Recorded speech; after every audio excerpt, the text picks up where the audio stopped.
Okay,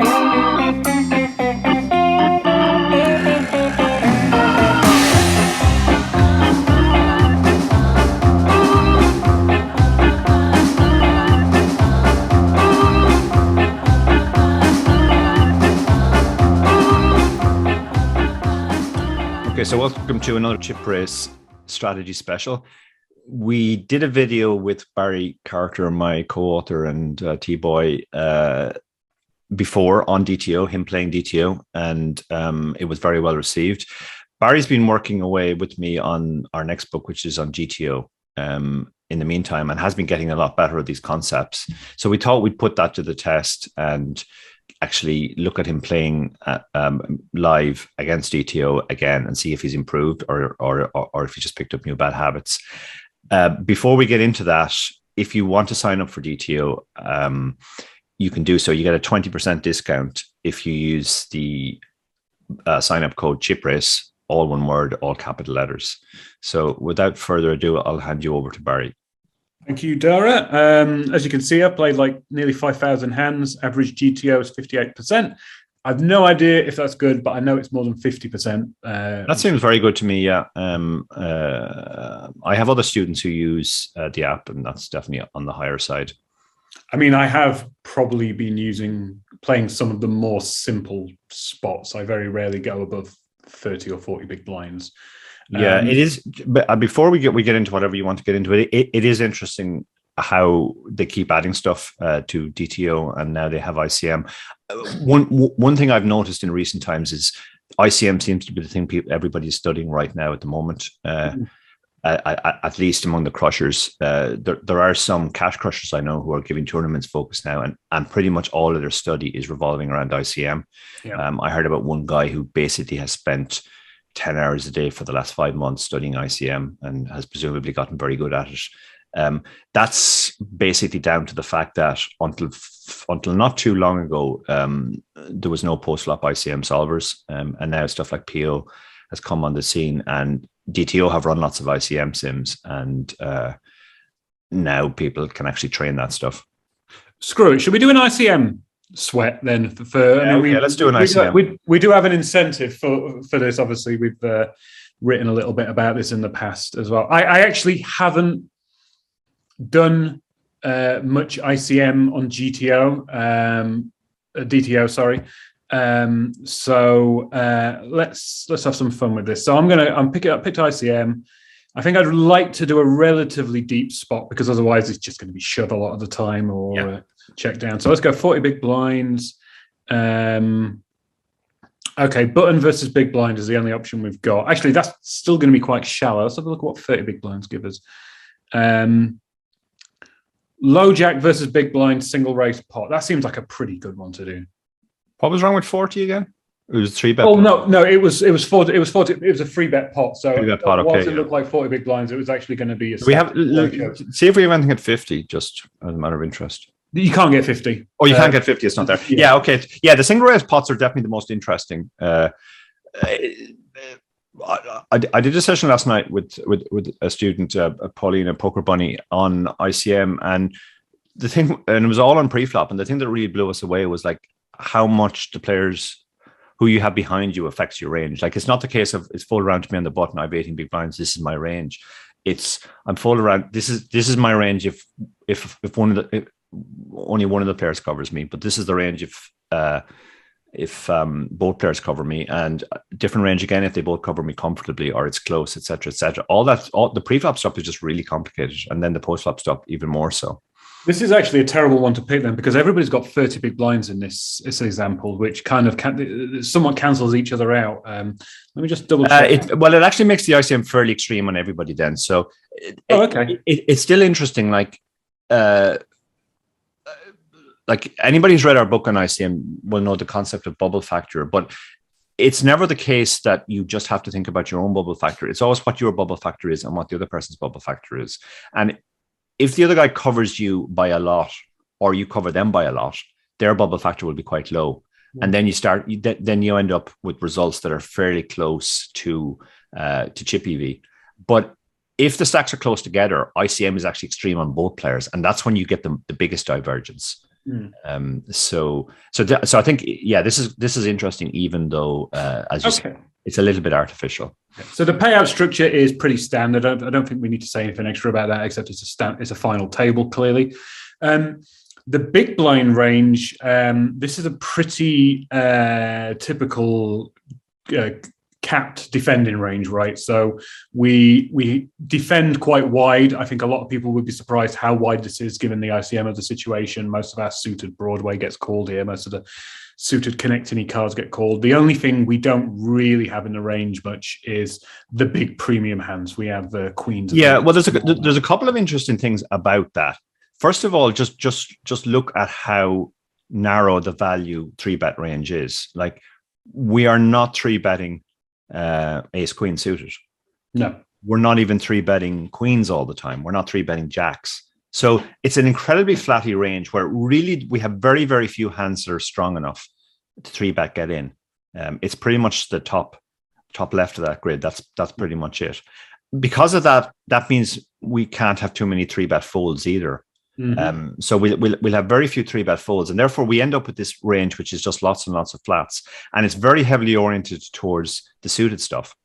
You can see that most of the suited stuff is in there, but very little of the unsuited stuff. Now, for chips, a hand like Jack 9, King 8, Queen 8, these are all slam dunk defends. We'd be defending a lot wider than that. But the unsuited stuff really goes down in value because it under-realizes post-flop so much. And assuming people are playing the correct ICM adjusted ranges, that is going to greatly affect the post-flop as well. Because they will have proportionally more suited stuff and less of your King 8, Jack 9s. Yeah. If you look at the low jacks range as well, like the low jacks range is probably not that far off a chip EV. It's probably more oriented towards ace X. I don't think we would open ace 6, ace 5, ace 4 for pure chip EV, but we can actually go ahead and open those because they block. Yes, block. You know, if the big blind is only going to 3-bet us with aces, kings, and ace king, having an ace and a king is pretty good. You because you're blocking those. So there's more suited King X, I think, and more ace X in general. But we're shying away from the small pairs, and we're shying away from sort of the pretty medium connectors like 9-8 suited, 8-7. Yeah, exactly. I was thinking like the ace 6 is put in there in the place of like the 9-8 suited. But otherwise does look very much like a chippy range. I think this is probably the impact of the everyone having the same stack size as it's down to the fact that we're not getting 3-bet much, so we get to open hands that block the 3-bets because we really don't want to get 3-bet, but also play pretty well post flop. So you can see that. You know, if ace high boards and king high boards in general will favor the opener because ace X and king X is a much higher proportion of their range because all the other stuff gets sheared away, the small pairs, the medium suited connectors, etc. The more interesting boards would be the boards where the middle card boards, 6, 7, 8, or the low card boards where the low jack actually won't have that many hands, but the big blind, by virtue of the fact they're defending all the suited stuff, will have a lot more. And then flushy boards will also tend to favor the big blind as well. Yes. So let's dive straight in. How do we get going? So,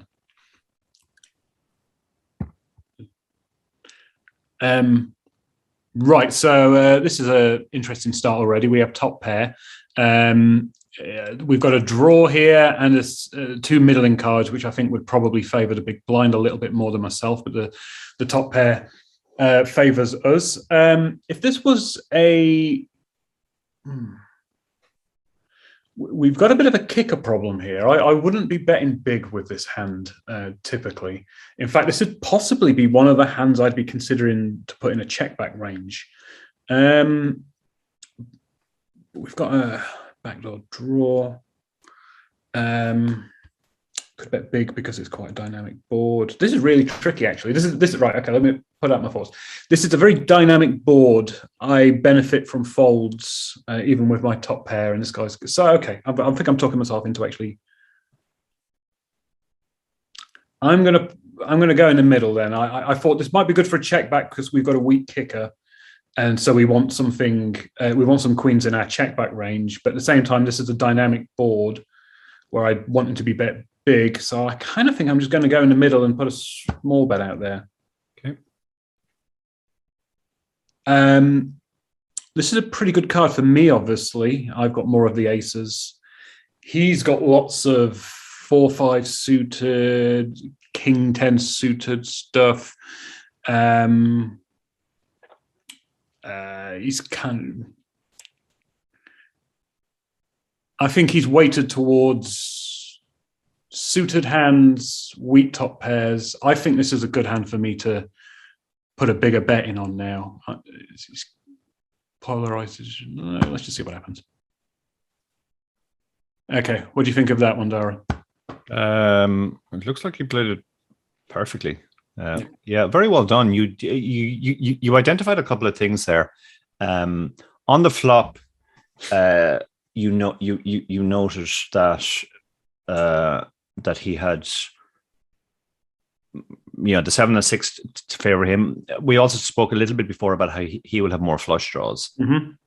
So therefore, that's a possibility. But remember, we said ace high boards and king high boards will tend to favor the razor. The same is also true of queen high boards. Because he won't defend too much queen X relative to his overall range. Now, it's not as favorable as an ace high board or a king high board because we're not opening as many suited queens as aces or kings. But nevertheless, queen high board is reasonably good for us. It's a very drawy board, so we definitely want to try out a bet because we have lots of draws. We can see that he actually had 10-9, so got shot with a double backdoor. And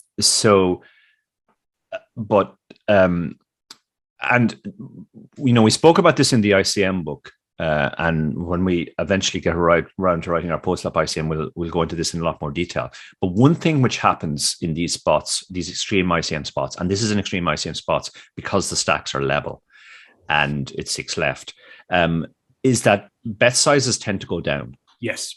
So there would be a very good reason to bet big normally on this board. That's what I was going to ask. I noticed that is the option we don't take. And I think had I had Queen Jack, Queen 10, I think, and if this was the start of a tournament, I think I would have bet big there.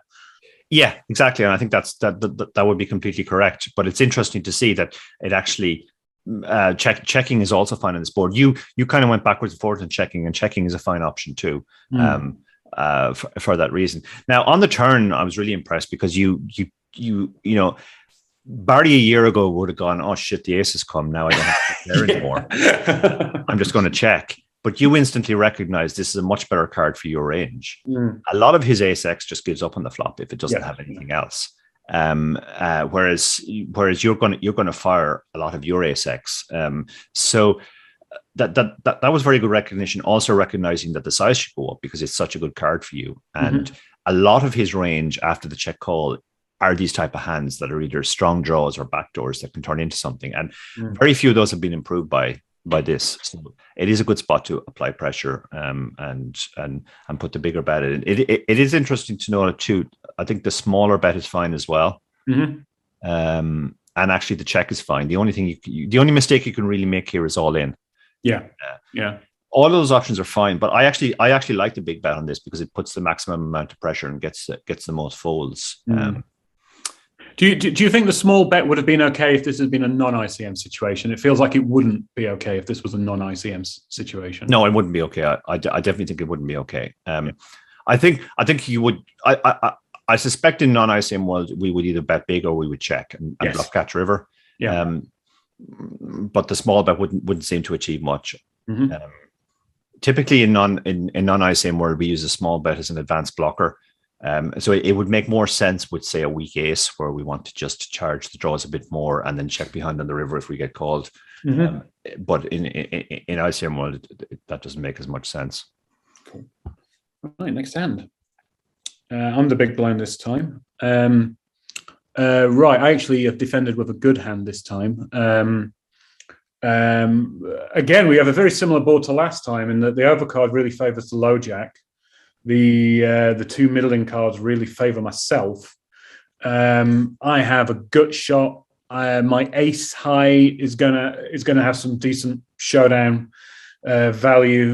I've got the best ace high. I think had the king not been there, I actually had it been a lower card than a king, it almost felt like this might be a good spot for me to donk out, or if I perhaps had a backdoor diamond. I think I'm going to check call a small bet, though. I think our hand's too strong to just throw away right now. I don't quite have the range advantage that I'd want to lead into him. So I'm going to call like I suggested I would. Oh, that's a tricky card. So that's... I think that's a really good card for me, beyond the fact that I've just made a pair with it. I think I hit the flush more than this guy does. I think I've got less ace jack, but I have jack 9 in my range. Imagine he does. I have the offsuit jack 9 in my range some of the time. Oh, I don't know if it's not an all in, obviously. I'm just trying to work out if this is a lead out. I'm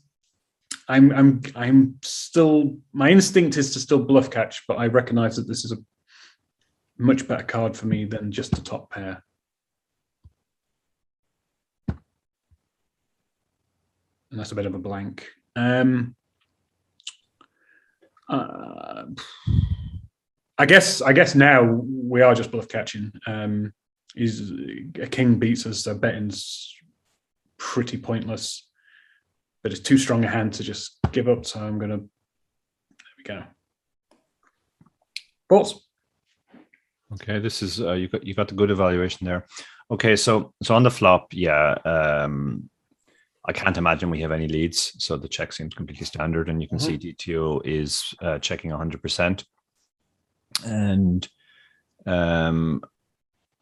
there's actually some folding on the flop, which is interesting to me. That kind of surprises me, but it does show you that you do have to be tighter in ICM world. So if you're always calling this hand, clearly you're calling too much. But obviously calling is the more frequent option. So that's fine. That all seems standard. On the turn, let's look. So there's no leads, which again, I did actually think it was maybe possible that we might go for a small lead here. And you can see the small lead actually only loses 0.1. So it's not terrible, but it's still not great. And again, there's a couple of things I could say about that. First of all, yeah, it's a good card for us, but we still have the problem that the king is on the board, which is the better card. It's not as if an overcard has come, which has suddenly relegated his top pairs to second pair. Yeah. We have more flushes, but again, that's not that's not the dominating factor here. So checking makes sense. And then again, interesting to me that we're actually folding 90% of the time here. And again, this really underlines how tight you have to be in ICM situations. Now, the call is fine. It is a 10% play. But again, it's a close one. If we always call with ace queen here, we're just going to be giving away too many chips. I guess we just have lots of better calls. We have one diamond. We have one diamond hands, which...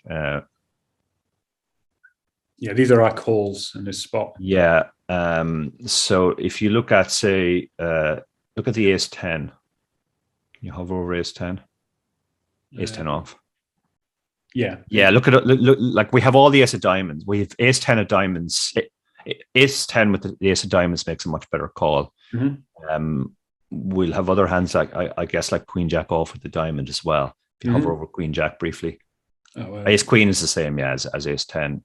But yeah, queen jack, anytime we have a diamond, we call. Anytime we don't have a diamond, we mostly fold. So we have so many one diamond hands that are better calls that we don't have to call all of these hands that don't have a diamond. And if we do, that's too much calling. Yeah. So I was pretty close to getting that. And then the river, yeah, it went check. Interesting to note that the villain had the straight here, but it's not strong enough to bet on the river. That would surprise a lot of people, I think. That would surprise a lot of people. Yeah, because you're only really getting called by the flush is probably the flushes are calling you, and you are blocking flushes very heavily, but never. Yeah, again, the real takeaway from this is just how much tighter than normal both players are playing. The fact that we are sometimes folding the flop and usually folding the turn, even when we hit our pair. And then the fact that he doesn't even get to value bet the nut straight on the river. It kind of... Yeah, I mean, that flies in the face of my... I announced that I'm going to bluff catch this river. I mean, obviously I'm... Yeah, we should never be bluff catching the river, actually. I've not got the hand to bluff catch with. I mean, what do I block ace king, I guess. And and this is another reason why we don't have leads, because we need to hold back all our stronger hands that can call the river.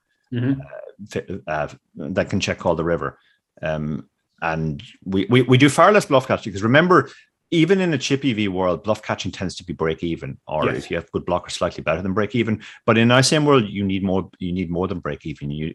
Because of bubble factor, which and its related concept of risk premium. You need an extra 5-10% equity. So your bluff catches will almost never have that. So I've got away with that one a little bit. So I'm definitely going to play a little bit more timid in future. I mean, okay. I mean, out of position when ICM is big, you really end up playing very, very timid. Yeah, I mean, this is again non-ICM. I'd be wanting to bluff catch with this one for one street on a small bet, but based on what we're saying, I think I'm just going to check fold when this happens. Oh wow, okay. All right, this is interesting then. So he's got a bit of a range advantage there. I mean, sure, I've got like 7-8. I've got a few more of the 9s and stuff, but he's got most of the queens. The fact that he's checked back, I mean, or it could be she, but the fact that she has checked back suggests to me that I think they'd probably have 6x or 9x quite a lot of the time here. Yeah. I mean, they're coming from early positions, so they don't have too much 6x or 9x. It's probably just the suit stuff. Pocket 8s, pocket 10s, something like that. Something Ace 9 suited, king 9 suited, those types of things. So, God, I mean, if this was real life, this card would almost be tempting for me to fire a bluff, but we block ace king, we block ace queen, but I am not going to do it. Probably feel ace queen's going to bet the flop though, so I wouldn't worry too much. That's true, yeah. I mean, at this point, I'm guessing he's got nothing, and I'm going to actually probably call a river. Oh, right, okay. So not much 6x in the range. Let's just look at the ranges. I mean, he would have. He has king 6 suitors, ace 6 suitors, and the one combo of pocket 6s. And a bit of ace 6 off. Doesn't really have. I mean, no. I mean, I don't think he's got any bluffs here. Actually, now that I think, I mean, he will have bluffs, but I can't see any bluffs in this range. So yeah, well, no. There we go. I mean, that's relatively straightforward. Yeah, so let's have a look. Obviously, we have no leads on the flop, so that's perfectly standard. Obviously, we have no leads on the turn either. Although lead again, you said you would consider leading, and you can see it's not horrendous. And maybe in the real world, against some people who overfold, if you're only losing 0.1 of a big blind, and they're overfolding, then leading could be good against some people. But in GTO world, it doesn't make any sense. Then on the river, again, no leads, and when they bet, we just fold because it's not a bluff catch. Calling would actually be worse than raising here. Yeah. You can see that we can actually think about turning our hand into a bluff because we do have the nuts on this board. Well, sorry, not the nuts, but we block ace 6, which is one of the hands we're worried about. We jack 10 is the nut straight, which we block as well. So again, you can give some consideration to it. We would be doing it too much if we did it, but you can see from the EV of the raise, it's actually not that bad. It's better than the call. The call loses 0.4 of a big blind. Look at it from his perspective with the hand. Like you can understand the check on the flop. He has showdown. He has a weak draw. He has a backdoor. It's a hand he really doesn't want to get check raised with. I'm really curious about the turn though. Why does he check back the turn? I mean, this good kicker. Gut shot. Seems like I'd be wanting to check back my king 4 suited. Yeah, that's probably a spot where he mixes both plays. Shall we have a look? So that he can have some king X. So king jack suited. Oh yeah, look, I mean it's pretty much he splits it. Yeah. That makes sense because he wants to have some king X in both ranges. Yes. And he also wants to have the possibility of hitting a straight when a 10 rolls off.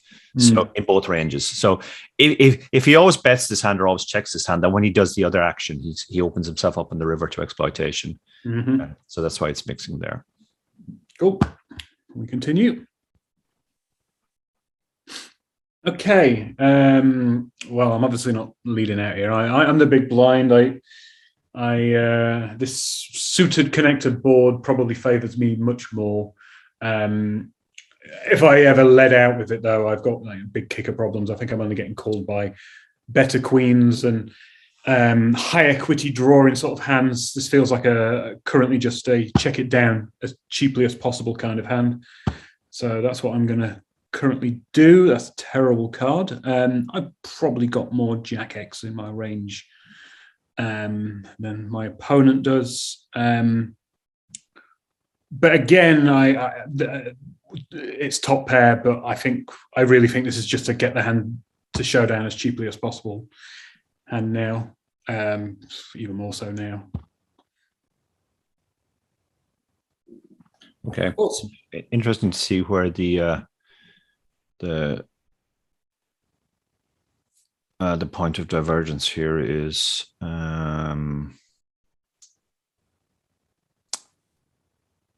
It's not jumping out at me. Why did you want to get good there? Okay, I guess we could have bet here. 59% of the time. Oh yeah, in fact, even though there's an EV loss of 0 on the turn, we actually lead more often. We lead all the time.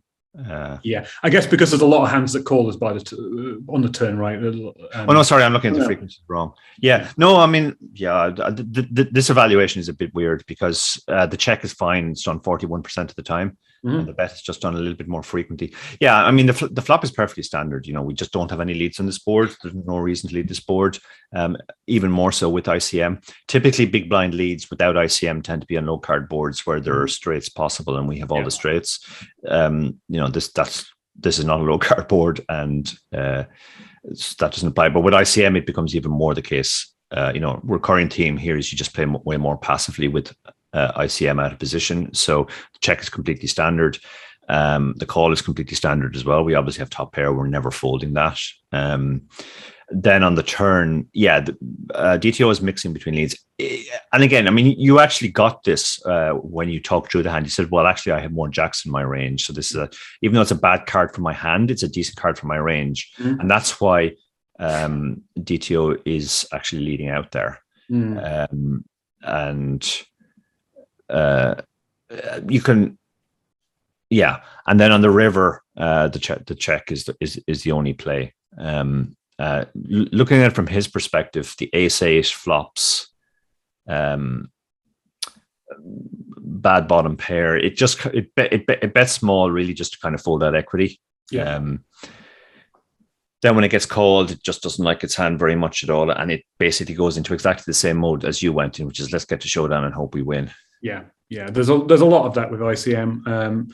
It tends to take the low variance lines, which is either get it down as cheaply as possible or bet as big as possible because it yields so many folds. Yeah. So, there's spots where like if you don't, you can't induce anymore. So like you don't want to bet and get shoved on and then go, oh God, now I think I might have to fold this very strong hand because of ICM, and I've actually put chips into the pot. And there's spots where even if you just about have the equity to call off when that happens, it's still not a great spot for you. We're very unlikely to see spots where I'm going to bet 2/3 pot at a final table. So I've gone through this with a student recently, and I described, which I think might be the phrase we used in the book as well, all in or min. Yeah, min or yeah. That's right. You tend to either bet small or at all. There's not too much intermediate. Yeah, I mean, this is one of the big lessons I took that I've really applied to my own game, which is that often the really, really, really big bet, the over bets, is actually just the safest, lowest variance option. Before the ICM book, I never would have contemplated shoving 28 big blinds from the cutoff with, say, pocket fours or something like that. But it's a very effective way to play because it's very, very difficult for people to call you, and you sometimes still flip in spots like that. Next spot. Okay, we kind of don't have much. We've got we have overcards really. Mind you, this is a better board for us. I'm wondering how we would play this. I don't think we can lead into him on this board, not with this particular hand. If we had Ace Jack of Diamonds, this might make a good. No, I'm just gonna get this hand over with. Okay, this is an interesting spot.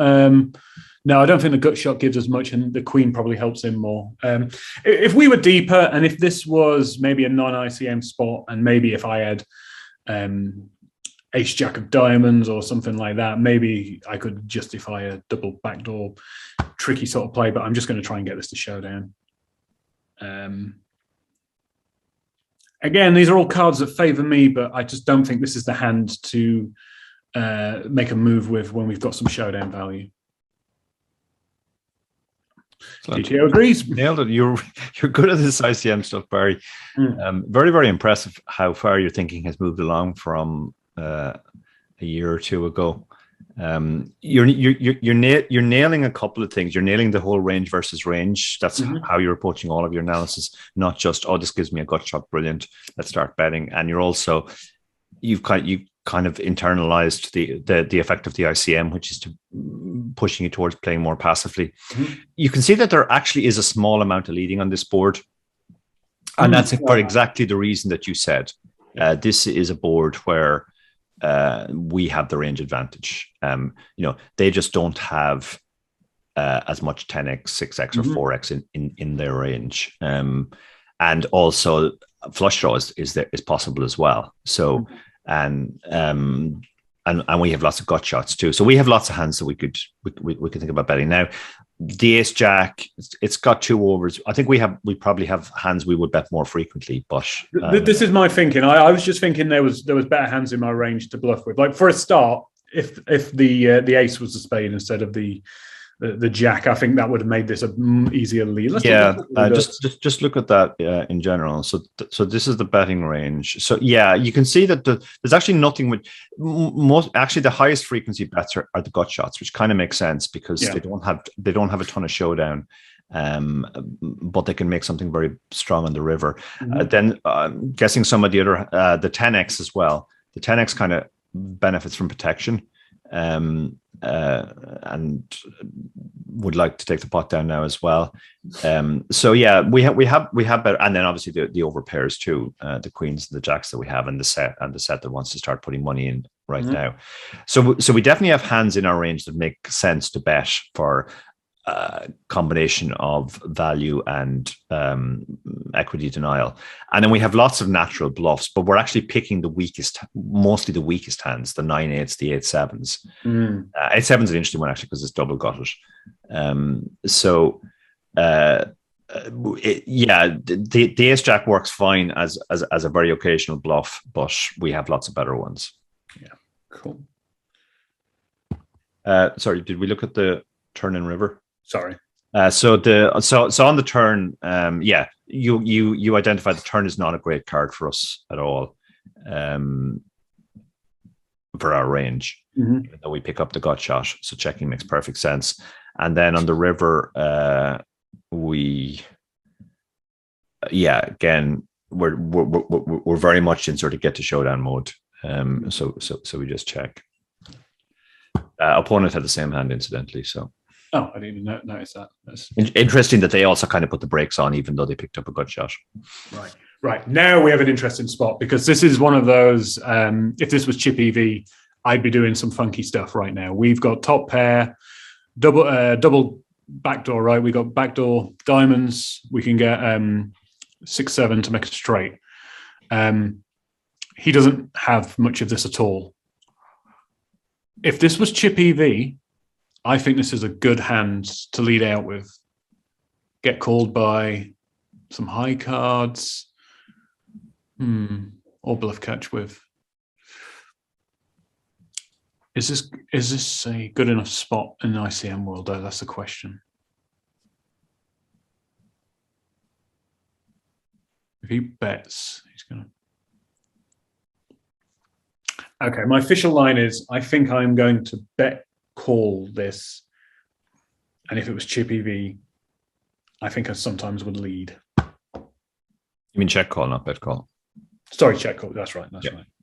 I mean, check raising would be stupid at this point. We're only going to get called by bet hands, and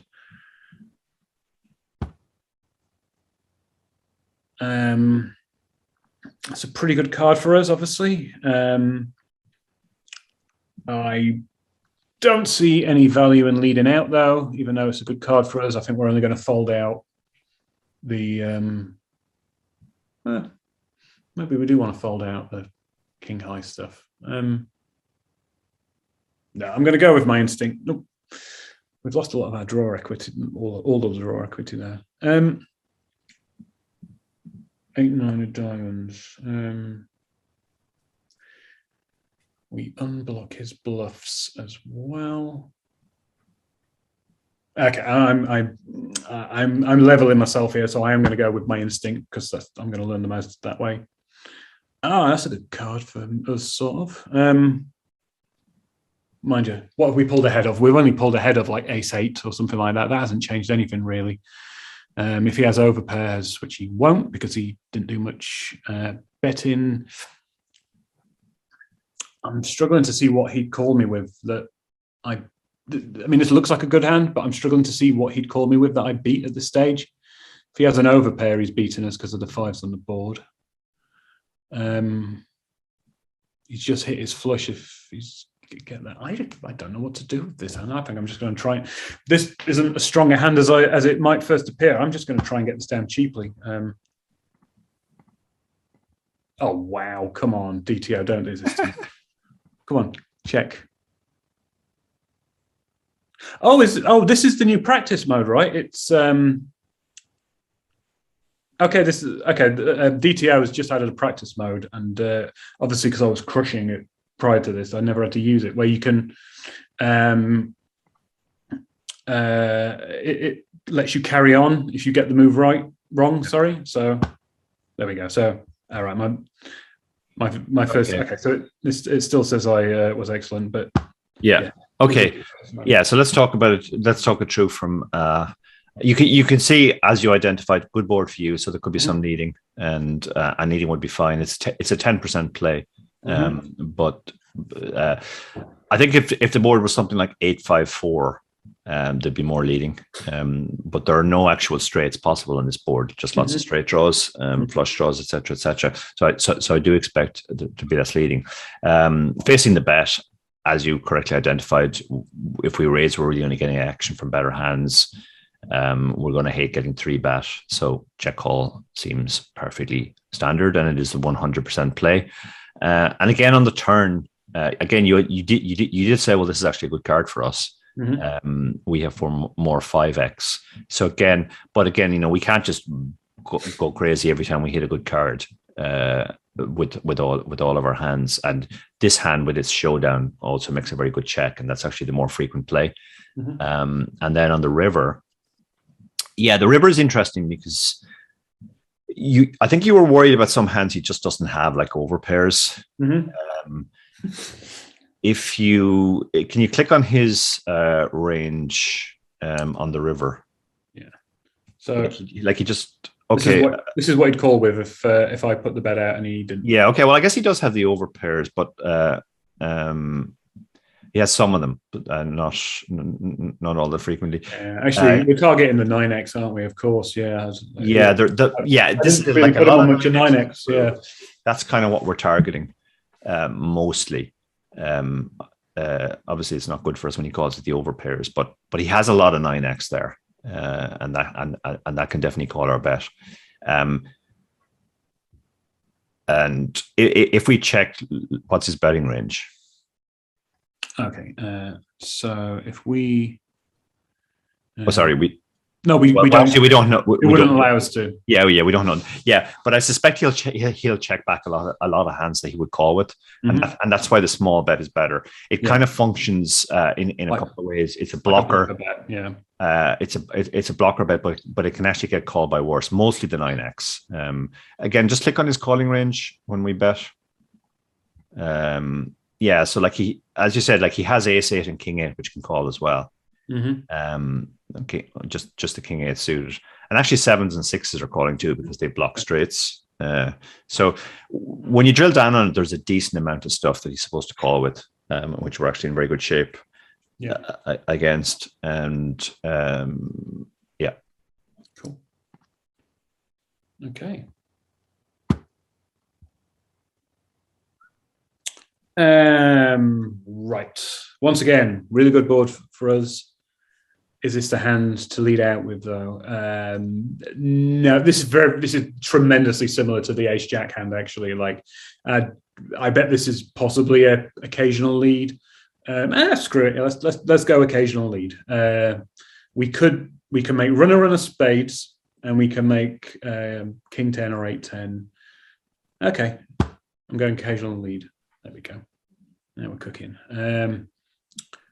Right, so our actual hand has shrunk in value, but we've got the 6x, right? We don't block anything. Like I'd prefer.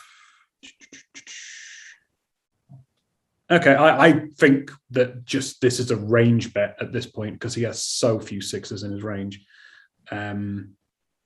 And I'm going to bet big because it's ICM and DTO disagrees. All right. So let's. I mean, based on the way we played the flop, I can't see us ever checking here. So maybe is this a small bet just because it's a good arm? Yeah. And again, favorable card for our range. We block a reasonable flush. Not good enough to check raise bluff because we don't have any showdown value. Right, so on the turn we went small bet. And I guess we're targeting some quite low equity hands with a small bet, and I think we're just going to do that again. Nope. Bigger bet. Okay. So that's an interesting hand. Break it down for us, Dara. Yeah, that is an interesting hand. You can see just how much leading we're doing here, 70% with this hand. As you identify, like this is just a really good board for us. We have more flush draws. We have the 8-6 suited, which he doesn't have. This and we have lots of 2 pairs as well, which he just doesn't have. So it makes absolute sense to lead, and that is the more frequent play. Although we do some checking as well. That's mostly for balance, just so that when it goes check, we can have hands that improve on the turn. On the turn, it definitely doesn't want to check because it's clearly a very good card for us. Now, I believe the reason it's going small is that we're targeting a fairly weak range. In his case, so if we had value, that would be his folding range on the turn. That's his folding range, yeah. Okay, so he's folding all of his. So it's a small bet. It's such a bad card for him. A small bet gets the job done against the overcard type hands. Now just look at his calling range, and you can see like he has a lot of. He does actually have still some very strong hands in terms of his sets, but he has stuff like 9s and 7s as well. And if we had value, we wouldn't want to give those hands an easy decision. And if we bet big, we give ace-7 a very easy decision, just fold. So the smaller bet actually puts him in a trickier spot and achieves the main a very important function of just folding out the overcards. Yeah. So yeah, we can move on from that. That's the reason for the small bet on the turn. And then on the river, we get another very favorable card. We just have so many more flush draws. And remember, thinking back to his range, it's a lot of 9x, etc., etc. We don't want to make a small bet because then he can just bluff catch. So we go for the bigger bet, which will get out a lot of folds. So absolutely. This is a spot. I'm glad this hand came up because until now you might just get the impression that you just always play like a pussy when you're out of position. But another thing about ICM is you have to kind of recognize boards that are very bad for your opponent and are very good for you. And then you do have to be prepared to take off with a hand like Queen Jack, even when it doesn't improve. It's towards the bottom of our range on the turn and it's definitely at the bottom of our range on the river. And we should still be doing bluffing, and we should be bluffing on boards where we have a lot of value. So it makes perfect sense. These are the hands that the villain should fold on the river. You can see we're getting the 9x to fold. Getting the 9x to fold. Getting some overpairs to fold. We're even folding at kings, queens, jacks. Exactly. That's very interesting. Yeah, I mean, this is the flip side of ICM. I mean, everyone thinks that ICM means that you have to play like a pussy, as you say. But when you have to fold so tight, it does mean that you can play like an absolute maniac if you've got initiative or a big stack, right? And the board as well. Yeah, exactly. Now, if this would be a very different spot. We're looking at equal stacks, so they're both under ICM pressure. That's one particular subset of the ICM tree. And another subset is when, say, the out of position player covers the in position player. And if we were running a session on that, we would see way more leading and way more pressure play in general.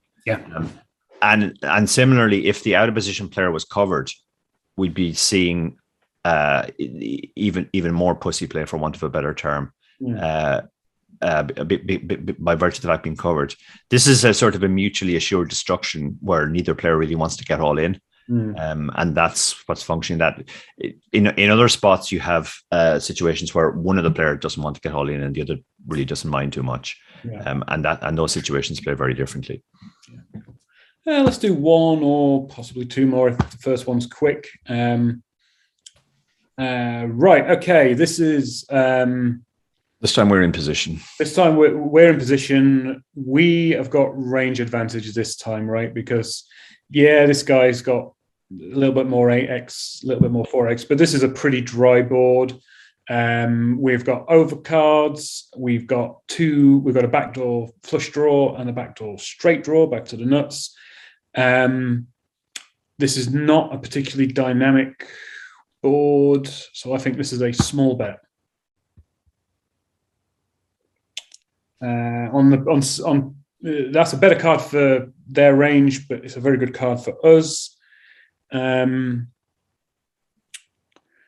Just wondering whether we should bet. If this was chip EV, I'd be betting big now. I think. Yeah. But this is ICM, and I kind of instinctually want to bet. I want to check. Oh, we got that way wrong then. Okay. That was too good a card for his range, and now it's obviously a check back, obviously. Okay, what did I do wrong? I mean, I think I probably... Okay, so on the flop, we can check behind. This is a board we wouldn't auto see bet, I don't think, even for chips, because just a lot of his hands connect with... he has 10-9. He has lots of gut shots as well. Queen 10, Queen 9, 9-7, 7-6, 6-5, etc., etc. So we don't get away with auto C betting, but I think we would bet it at a high frequency. We would probably also use a bigger size than this if it was for chips, but because of ICM, we want to bet smaller. The effect of the ICM is also to reduce our betting frequency. So, and this is the type of hand which makes perfect sense as a check back. It's got it's the nut no pair, and it also has backdoors, so it's strong enough to check behind, and because of its showdown, and it also has a couple of weak draws to go with that, which would like to realize equity and without getting check raised. So it also makes perfect sense as a check. So either checking or betting small. Again, I think the small bet wouldn't make much sense for chips, we'd probably bet bigger if we were going to bet, but we would also do a decent amount of checking. On the turn, it's just not a good card for our range. Like, we just never improve on this card. I mean, he doesn't have that many hands either, I think, which actually favor the two, although he does turn more flush draws than we do. But I'm just trying to think if there's anything else. Also, a hand like 5-6, which was a double gut shot on the flop, is now a double gutter. So that's one hand which has picked up equity, and then his backdoor flush draws have also picked up equity. So yeah, checking behind makes perfect sense now, because again, I said on the flop we had showdown and we had weak draw. We now have the nut draw, but there's only one card to come. So we really don't want to get check raised with this hand, right? For that reason. So it makes absolute perfect sense as a draw. It can win at showdown. It can also improve, but it would not like to have to put more chips into the pot.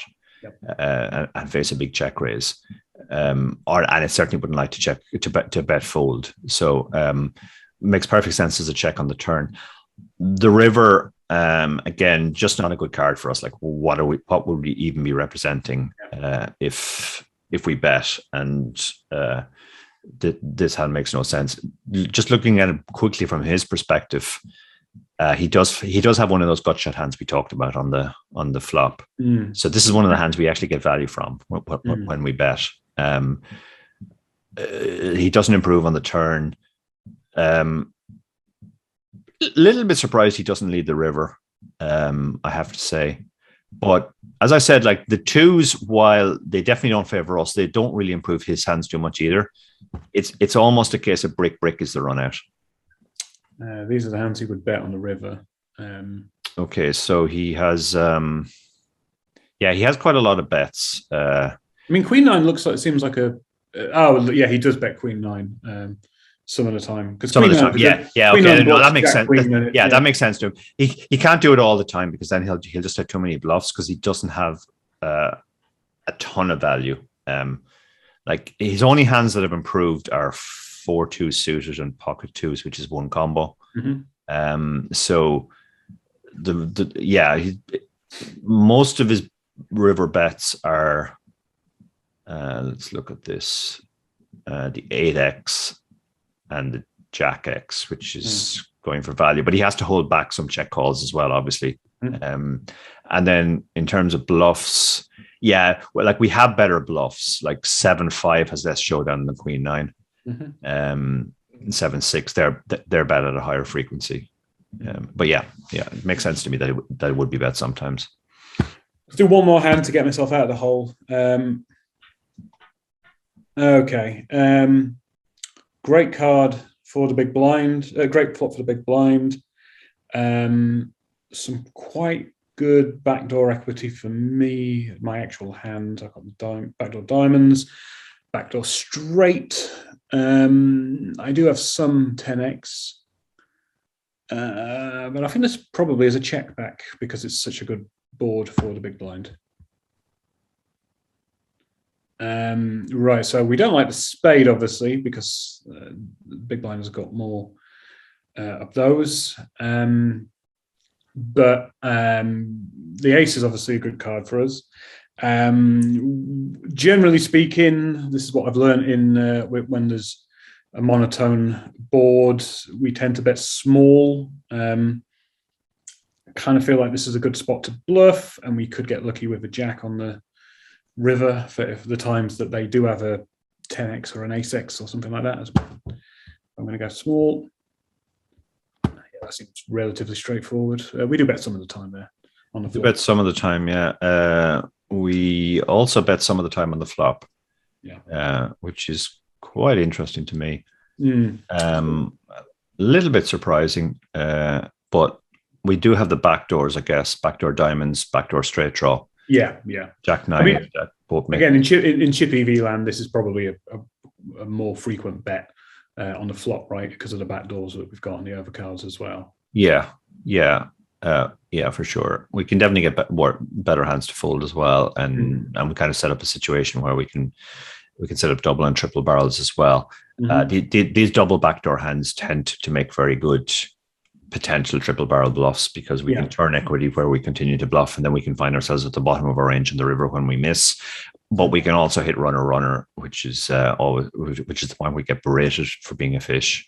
So you can definitely see the reasons when you think about it why this hand, even though, as you said, you identify like not massive range advantage for this on this board at all, but this hand does make sense as a potential lead.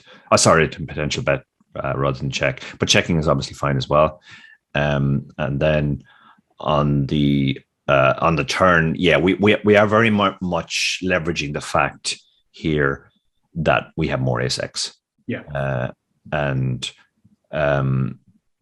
we also have, like, we've also turned a gut shot too, which is not completely inconsequential. And at the same time, if we get check raised, we don't mind folding the hand too much. Is there a tiny element of equity denial as well? There is, yeah, for sure. Hands? Yeah, like exactly, yeah. I mean, after the flop goes check, he has a lot of hands that have just like two cards that are worse than ours. And they have, we don't want to let them hit.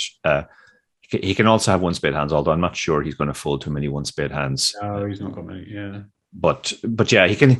But yeah, let's look at his folding range. Like, these are his folds. Like, he's even folding some 10x. And then he's folding stuff like Queen Jack, which is a gutter, and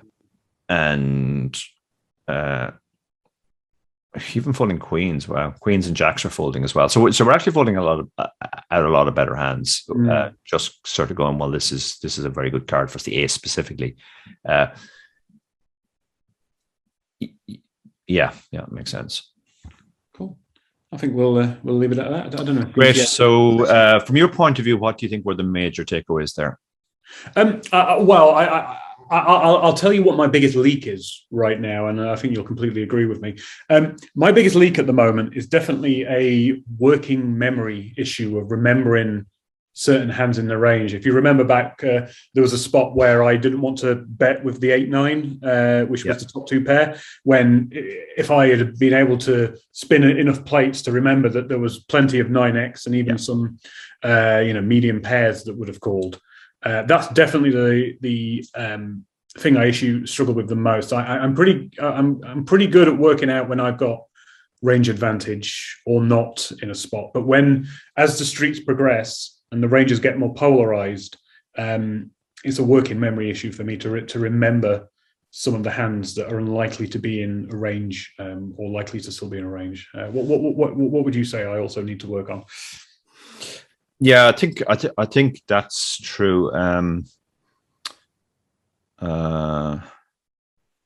I mean, overall, I was very impressed, and that's for this session, right? The GTO 59%. So we can see that your overall rating of 58% is actually very good as well, because you played. There was only an EV loss of 0.1, and you were ultimately graded at 59%. So that's very good. Yeah.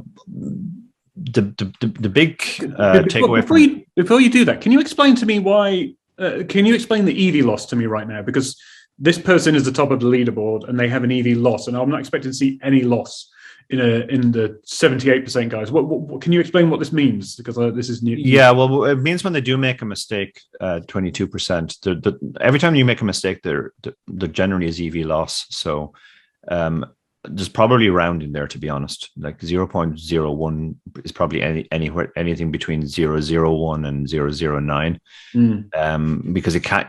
I don't think it can go down to 0. We don't want. Right. Okay. So like 0 would literally be you played perfectly. So I suspect they're always rounding up there. I suspect that's what's going on there. So actually, maybe it's even anything between 0.00000001 and 0.015. And then you go up to 0.2 after that. So yeah, like your GTO grading is just how often you're hitting the GTO play. But sometimes the non-GTO play loses you little or nothing, and sometimes it's a major mistake. And in some ways, that's the more important thing, because I think particularly as a tournament player, and since we're dealing with ICM, this is tournaments. I often repeat to my students that tournaments are all about avoiding big mistakes. Yeah. You are going to make small mistakes. There are just too many different situations, too many different stack sizes, too many different ICM spots, etc., etc. It's completely unrealistic to go through and not make any GTO mistakes. But don't sweat the little ones. It's the big ones that are the ones you absolutely want to avoid.